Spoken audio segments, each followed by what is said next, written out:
falaremos sobre o Botrytis cinerea. Esse é o nome científico do fungo que dá origem ao mofo cinzento.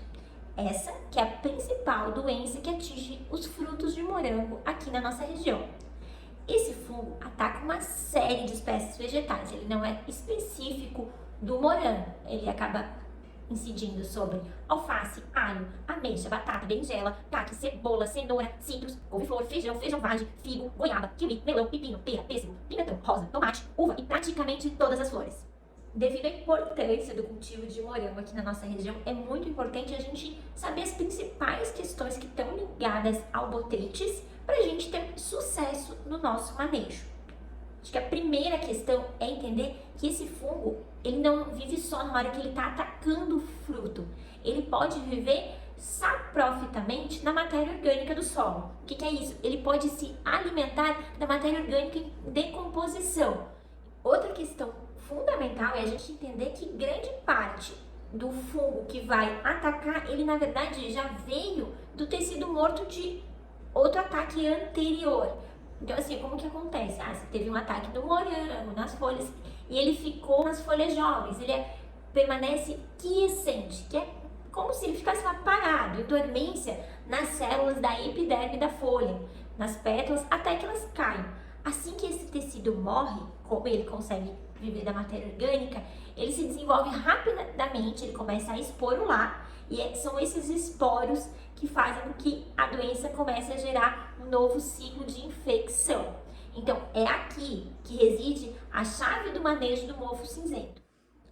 Outra questão fundamental é a gente entender em qual ambiente que esse fungo se desenvolve mais facilmente, para que a gente possa controlar esses fatores quando possível.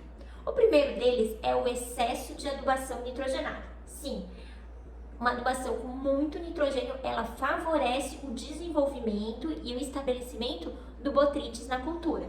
Outra coisa também que favorece muito é o que a gente chama de espaçamentos adensados com pouca ventilação. O que é isso? Quando as plantas de morango, elas estão tão próximas que não consegue ter uma passagem de vento. Isso é um ambiente que favorece, então, o Botrytis. Além disso, ele prefere as temperaturas que ficam entre 15 e 25 graus. A temperatura ótima para o desenvolvimento dele é 20 graus. E uma alta umidade na fase de floração favorece ainda mais essa doença. Outro ponto fundamental para essa cultura se disseminar, como a gente viu, ela consegue viver saprofitamente, que é em matéria orgânica em decomposição. Então, culturas onde não se pratica limpeza manual das folhas velhas, secas ou doentes, e principalmente que não se tirem os frutos que foram atacados, essas lavouras vão ser potenciais criatórios de Botrytis. Quando se identifica perda de fruto, aquele fruto característico com perda, é porque ocorreu falha nesse manejo preventivo. Porque para ele dar um efeito lá no fruto, ele contaminou no mínimo 30 dias antes, lá durante a florada. Então agora nós vamos revisar os principais sintomas do Botrytis para conseguir monitorá-los e principalmente realizar esse manejo preventivo que é fundamental para o sucesso do controle dessa doença. A doença ataca principalmente os frutos em maturação ou frutos maduros, mas é muito importante que a gente saiba que ela também pode ocorrer em flores e em frutos verdes. Nas flores afetadas, as pétalas e os pedicelos, eles ficam amarronzados.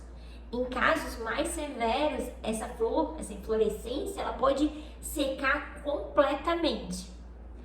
A podridão nos frutos é mais comum na região do cálice. E isso quer dizer o quê? Quer dizer que a infecção se iniciou na matéria orgânica das pétalas que caíram e depois passou para os frutos. Por isso que antes eu falei que muitas vezes quando a gente vê o fruto, já falhou o controle, o manejo preventivo, porque provavelmente passou das pétalas para o fruto. Em frutos verdes, a evolução da doença é mais lenta.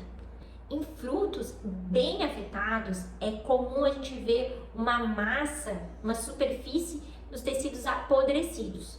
E quando os frutos apodrecem por inteiros, eles ficam duros, secos, o que a gente fala de fruto mumificado.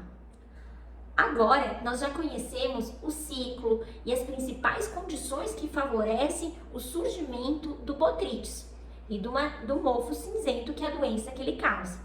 Já estamos, então, preparados para debater quais os manejos necessários para que a gente consiga controlar essa doença que é tão presente nos cultivos de morango da região.